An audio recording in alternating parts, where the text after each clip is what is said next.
কখনো কখনো জীবনে এমন কিছু মুহূর্ত আসে যেগুলো প্ল্যান করা যায় না, কিন্তু মনে থেকে যায় সারা জীবন। আজকের দিনটা ঠিক সেরকম। আমরা মালবাজার ছেড়ে পাড়ি দিলাম সুন্থালি খোলার দিকে। শুধু একটা ভ্রমণ নয়, এটা ছিল আমাদের পরিবারের একটা ছোট্ট গল্প।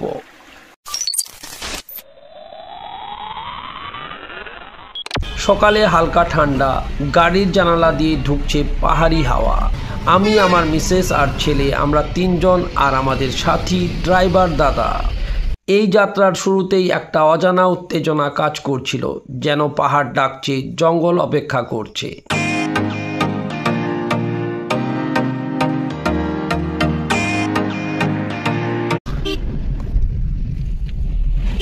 গাড়ি যখন চালছার দিকে ঢুকছে, তখন পাহাড়ি রাস্তা ধীরে ধীরে রূপ নিচ্ছে এক অপরূপ ক্যানভাসে। চালসা ভিউ পয়েন্টের পাশ দিয়ে গাড়ি ছুটে চলল। সেখানে থামিনি, কারণ জানতাম আরও রোমাঞ্চ অপেক্ষা করছে সামনেই।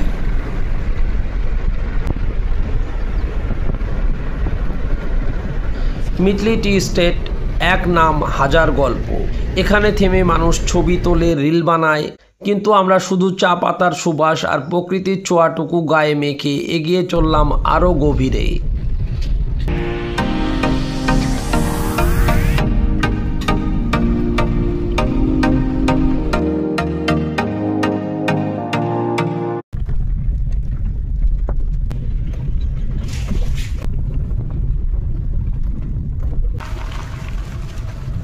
যখন আমরা সুন্থালি খোলার দিকে ঢুকলাম, তখন মনে হচ্ছিল আমরা যেন এক নতুন জগতে পা রাখলাম। রাস্তা ছিল একদম কাঁপতে কাঁপতে যাচ্ছি, কিন্তু মনের মধ্যে এক অন্য রকম আনন্দ। আমার ছেলে পিছনে বসে হাসছে, মিসেস জানালা দিয়ে জঙ্গলের গন্ধ নিচ্ছে। আর এই যে আমরা এসে পৌঁছালাম সেই বিখ্যাত হ্যাঙ্গিং ব্রিজ।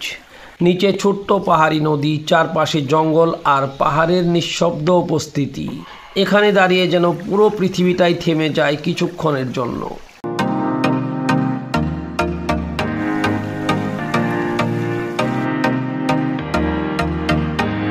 আমরা এখানে রিল করলাম, সেলফি তুললাম, কিন্তু আসল মুহূর্তটা ক্যামেরায় ধরা পড়ে না। সেটা শুধু হৃদয়ে থেকে যায়। এই ছোট ছোট আনন্দই তো জীবনের আসল রত্ন। এই ট্রিপটা হয়তো খুব বড় ছিল না, কিন্তু মনে থাকবে অনেক বড় জায়গা জুড়ে। আর এখন ফেরার পথে আমরা শুধু ছবি নয়, মনের মধ্যে ভরে নিয়ে যাচ্ছি শান্তি, ভালোবাসা আর কিছু অজানা জায়গার গল্প। এই ছোট্ট গল্পটা কেমন লাগলো তোমাদের, কমেন্টে জানাও। আর চাইলে চ্যানেলটা সাবস্ক্রাইব করো, কারণ সামনে আসছে আরও কিছু নতুন একদম অফবিট বাংলা ব্লগ। ভিডিওটা তোমার বন্ধুদের সঙ্গে শেয়ার করো। চলো একটা সুন্দর ভ্রমণের গল্প ছড়িয়ে দিই সবাইকে।